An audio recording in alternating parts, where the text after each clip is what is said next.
Dude, her friends are messaging me like, where are you taking my girl? Where are you taking her? And I'm like, do you know your friend? She's the one that's been wanting to go the whole time. So I'm the worrier, I'm the detail guy. Like I gotta have it all planned out. Like seriously, we got it'll be fine.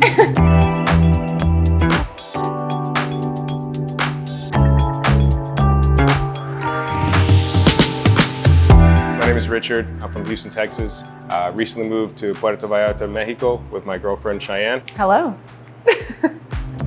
Life back in Texas was definitely sedentary, and that's probably our own fault. I don't necessarily think it's like a country thing or whatever, but like we just weren't doing a lot. You know, we would work, we'd wake up, we'd get coffee, and we work from home, right? So like we're just waking up, doing our thing inside the house, and then after work, we wouldn't do anything else, we wouldn't go out. I mean, you know, we'd go meet up with friends on the weekends and stuff like that.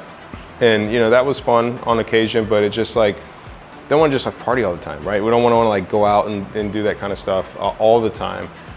If you wanted to go and do something, like you had to spend a lot of money, you know, everything required spending money, hopping in a car, driving 40 minutes to get into town. We lived in a kind of like HOA cookie cutter development. You know, there's not a lot of walking space. There's not a lot of scenery. For us, like we're kind of adventurous, right? Like, so like we need stimulation, we need fun stuff to do. And you know, it's very like family oriented, which is fine. But like for us, we're like the only people in the neighborhood that don't have kids. So I'm a mortgage broker. I do real estate loans for people looking to buy, you know, their first time, their first house, residential properties, things like that, investments. So I'm a mortgage broker. And then I, back home and here, I do remote, work for a remote company doing marketing. It's a marketing agency, and then do a little website design on the side to bring in some extra cash. We've been coming here for the past couple years, so it's out of all the places we've been to in Mexico, this is the one place that always like grabbed us. I feel like every time we've come here, we're just like, oh, I freaking love it. Every time we were back home, we were always trying to get here anyway. So we'd come visit like 2 times a year consistently for the past few years, and every time we've come here, it's just always like, you know, it felt there was some sort of connection. It always felt like home, and always just something bringing us back. So our friends and family would be like, oh, you're back in Mexico. Mm-hmm. You know, it's interesting. My dad is Hispanic, and he was like scared for me to move here. But he's never lived in Mexico. So I think there's just in his mind, yeah, my dad was nervous, but I talked to him. I like showed him pictures and videos, and I think he's okay now, but it took some convincing a little. Yeah, my mom had the same question. That's the first thing she said. It's like, is it safe? Are you moving to a safe place? Yes, Mom, we're safe. We spent years making this decision. It wasn't just like an overnight thing. I think like I would have come overnight. Yeah, right. But, and me too, right? But like we wanted to make sure, I'm kind of one of those detail people. Like it sounds kind of crazy, but before we did this, I mean, we had Google Docs, we had spreadsheets, I had checklists, literally did a bunch of research on this to make sure that we weren't just like going on a fly-by-night kind of thing, right? So when I woke up that day and I was like, hey, let's go. I was like, yes, it was like finally. that peak moment of like, hey, you know, the checklist has been checklisted. Like it's all good. After that, it was like literally we were gone in like 30, 45 days after that. We hired the property manager, we sold all of our stuff, we cleaned the house out, we found tenants. And then after that, it was, you know, it was all good. Posted everything on Facebook Marketplace. Everything sold within a day. We had multiple people come into the house, buy stuff, you know, all that stuff, right? So that part was very easy. I think it was just mental. Getting past the like, fear. Getting our dogs over here, I think that was another big deal that we were just like, we want to make sure, I want to make sure the dogs are safe. I want to make sure they have carriers. I want them to have like rest stations in the airport. I don't want them to be freaking out, right? I guess. So before we came here, like we had to put them through trainings. We put them through a lot of different like dog trainings and stuff like that, just to get their behavior right and get their, you know, temperament settled, and for us to be able to kind of control them, because like if you're bringing your dogs out here, it's not like the US, right, where you know every dog's on a leash. Out here, there's a lot of dogs walking around that aren't on leashes, and they're just kind of like neighborhood street dogs. They're not mean, they're just not on a leash. So you don't really have that control. You don't really know what's gonna happen. Some dog could walk up, your dog could react in a way, and it could be a little scuffle. And we've seen that. They had to have all of their vaccines, like the rabies vaccines and everything. Yeah. But yeah, health certificate was the biggest thing. Yeah, that's, Just for flying. Yeah, I think just if you to fly. cross with a car, it's fine. Yeah. Yeah, and it was very casual. It was casual. I had to go back. They did it. There was something wrong on the document. Yeah. It was, we were about to fly. Dude, we were we were like 5 hours away from flying, and she was like, so it says the same thing on both certificates. I was like, babe, you need to call that vet. You need to get this ironed out right now. And we sold our cars, so we didn't have a car, so we had to take an Uber back to the vet, stuff like that. Little bitty things that we had to do. In our mind, we thought it was a big deal, and it was. But once we got to the airport, I mean, the guy looked at it, he was like, okay. Super casual here, right? So it's like, I don't know. I feel like as long as you have all your stuff right, no one's gonna give you a hard time. But I feel like maybe if we did have those, kind of mismatching documents, it could have been a little bit of a deal at the airport. They're happy little Mexican beach dogs now, so they're happy, they're good. They actually hate the beach. Yeah. We got our temporary residency, so 1 year. Yeah, we got our temporary we'll residency. Probably definitely do the next 3 too.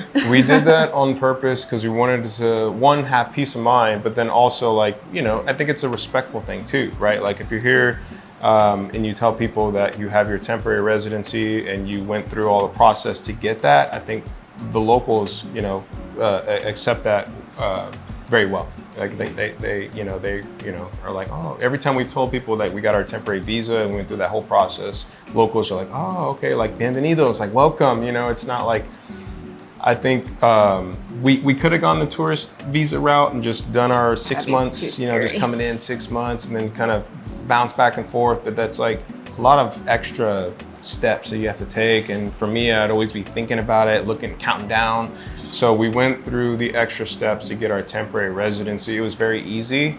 There's a whole process that goes with that. And once we got here in Mexico, we hired a facilitator.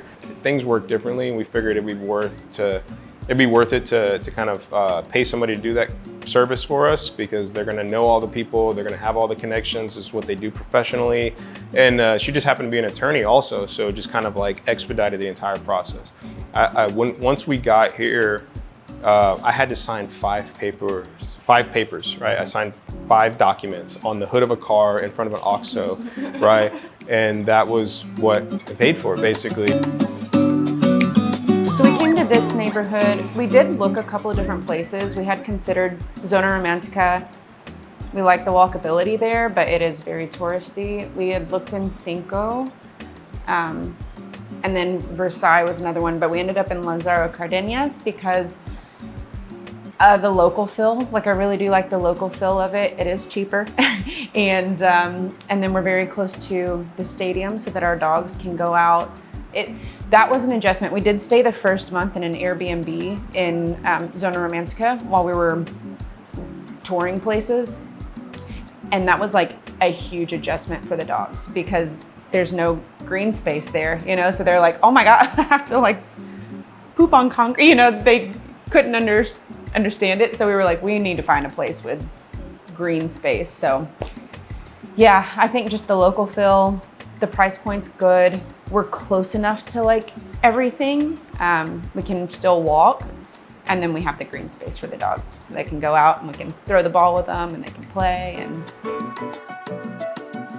so we found this, I guess, touring places. We found, we were in a Facebook group and just found, they post multiple different rentals there.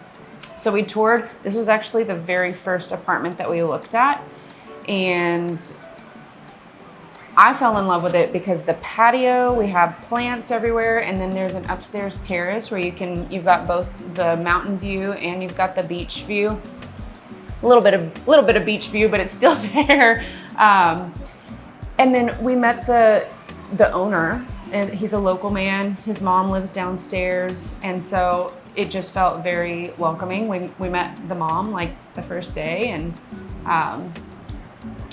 she's the boss. Yeah, she's the boss. And this island right here, I really fell in love with the islands. I've never had one in any house that I've been in, so yeah. There's 2 bedrooms, so we can have people stay too. We go down to this little market, literally like two the doors down, and there's God. a market right there that you can get everything. The food. The food is like unmatched. It's fresh. You know, it's coming directly from the farm. You know, we get our meat right here from the little market right here. We get all of our veggies and our fruits. It's awesome. I think that's like another big thing too, is like the food here is different than the US. Mm-hmm. It is. There's something different. I don't know what it is, but there's something different between the foods. Like, I don't know, I have more energy, I sleep better. I'm more like, you know, I don't feel full and like bloated and inflamed after eating food here. I mean, we were walking one day and we saw this guy selling mangoes out of his truck. Oh. So we bought like a kilo of mangoes for 30 pesos or whatever. The best mangoes I've ever had in my life. Like, so good. Yeah, we have Costco, like a mile walk, which is not bad. We don't mind that. Walking. We've got for our dogs, PetSmart, Petco, one of them. Petco, PetSmart, Petco. Walmart. A mile there's a away. Sam's Club, there's Costco, there's La Comed, there's a lot of different other like supermarkets that are big, you know. Yeah, but everything's, there's so many things out here that are, you know, and I went to Costco the other day. There's no difference, you know, it's the same Costco, you know what I mean? They got the pizzas, got hot dogs. Originally we're from Austin, Texas. And, you know, Austin, Texas was a normal town, normal city, and then it experienced a lot of growth. So we can kind of relate to a lot of the similar growing pains that are happening here. And, you know, it's good and bad, right? Like, good being that, you know, we actually ended up like making more money, finding better jobs because of the growth that was happening. There's more opportunity there as a local. But bad being like the same places that we grew up loving aren't there anymore. And if they are, they're, you know, housing became way more expensive. So it's like for people like us that are doing this exact same thing, whatever, I think the best thing to do is just to support local business, small Mexican-owned, family-owned business. With, you know, that's why we shop at the local markets. That's why we go to the local coffee stores. We'll go to some of the bigger stores if we need certain things, but for the most part, I'd say like 90% of our shopping and everything that we do goes to local businesses. And I think that's the best way to have an immediate positive impact on the locals that are living here, have been here for years, right? But like in our first month, probably lost like 15, 20 pounds. And that's not even, I mean, we're working out and stuff like that, but we just joined the gym like a week ago, right? So it's like just the food itself is just, and then the walking around, the exercise. So for me personally, health is improved. Like I sleep better, I feel better. I've been searching for that. I've been trying to accomplish this for a while. So like when COVID hit, you know, we work remote now, but like before COVID, we worked that's actually how we met. We met at work, right? So like we worked in an office, we worked in these kind of big corporate settings. And after COVID hit, we went straight to remote work, like overnight. And you know, when you're working from home, you're right here by the fridge, you're just stuck on your computer all day. It's like that cortisol, like very heavy stress environment for me anyway, it was. So put on a lot of weight. I put on probably 40 pounds over the course of 4 years since COVID. And being able to just get back in a healthy routine naturally. Like I don't have to force myself to go to the gym.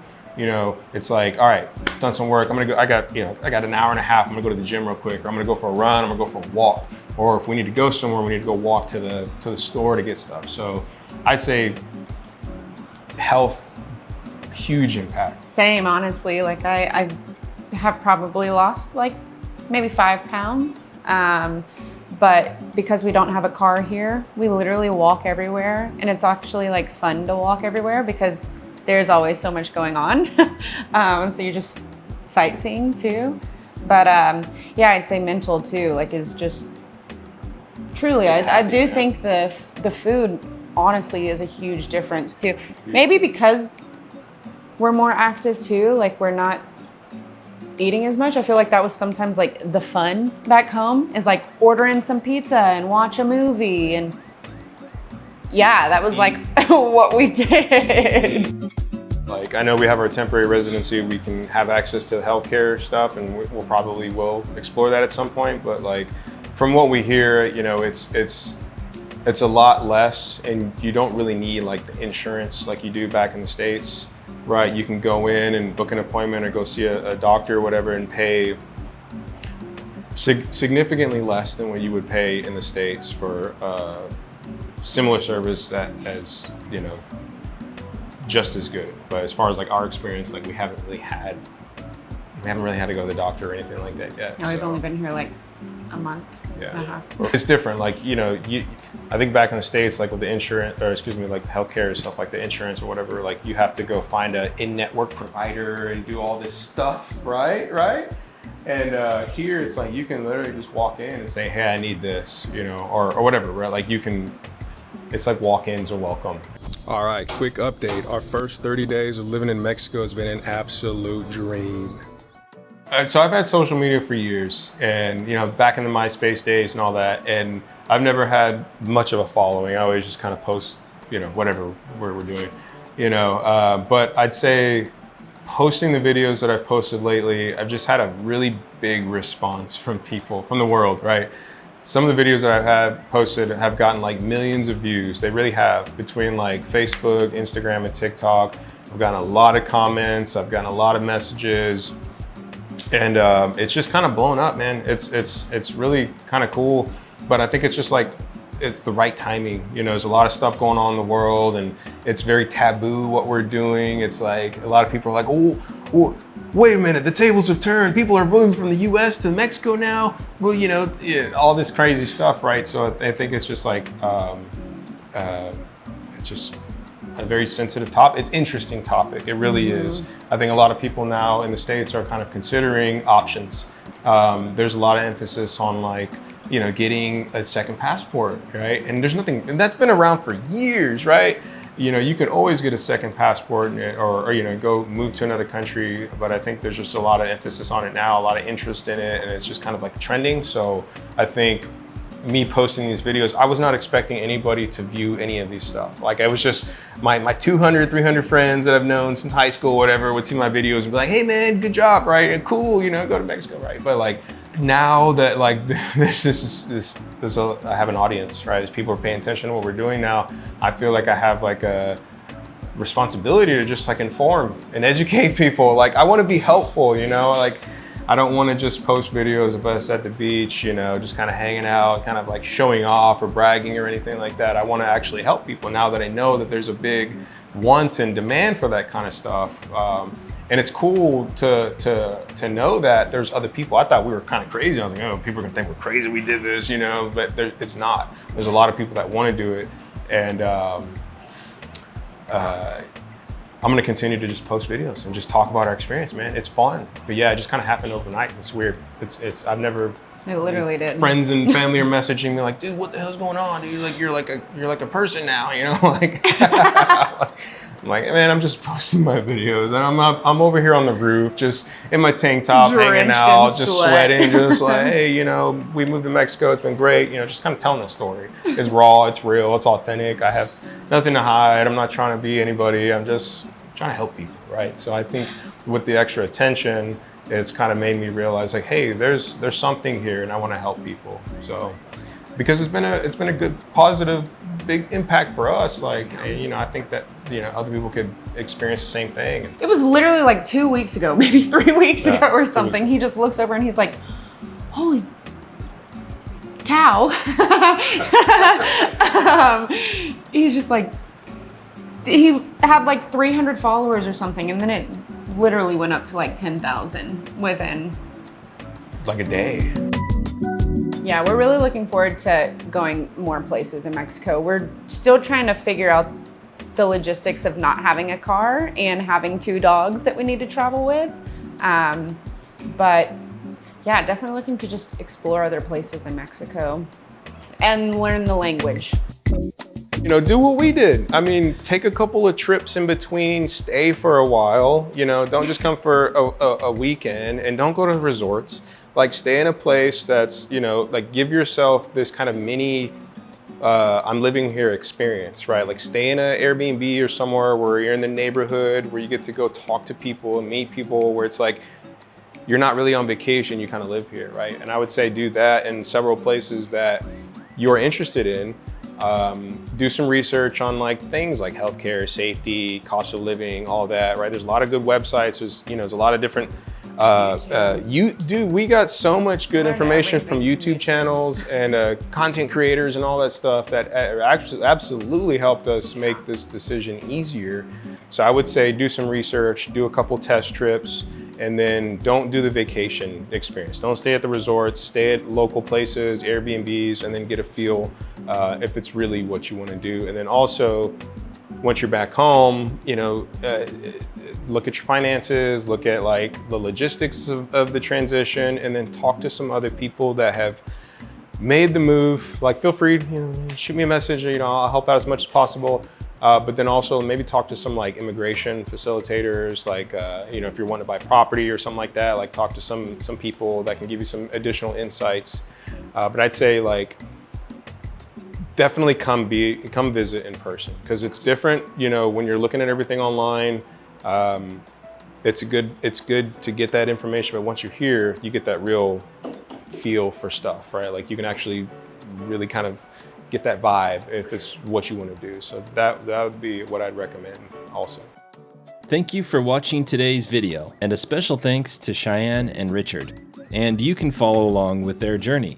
Richard's social media accounts can be found in the description of this video. And if you like this video, please consider subscribing to the channel. And for those who can support even more, please consider becoming a member.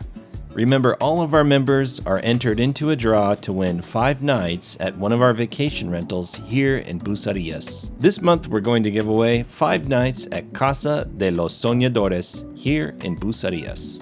So become a member today. Thank you all so much for your continued support of the channel. Please like, share, and subscribe. De mi familia a la tuya, Dios te bendiga.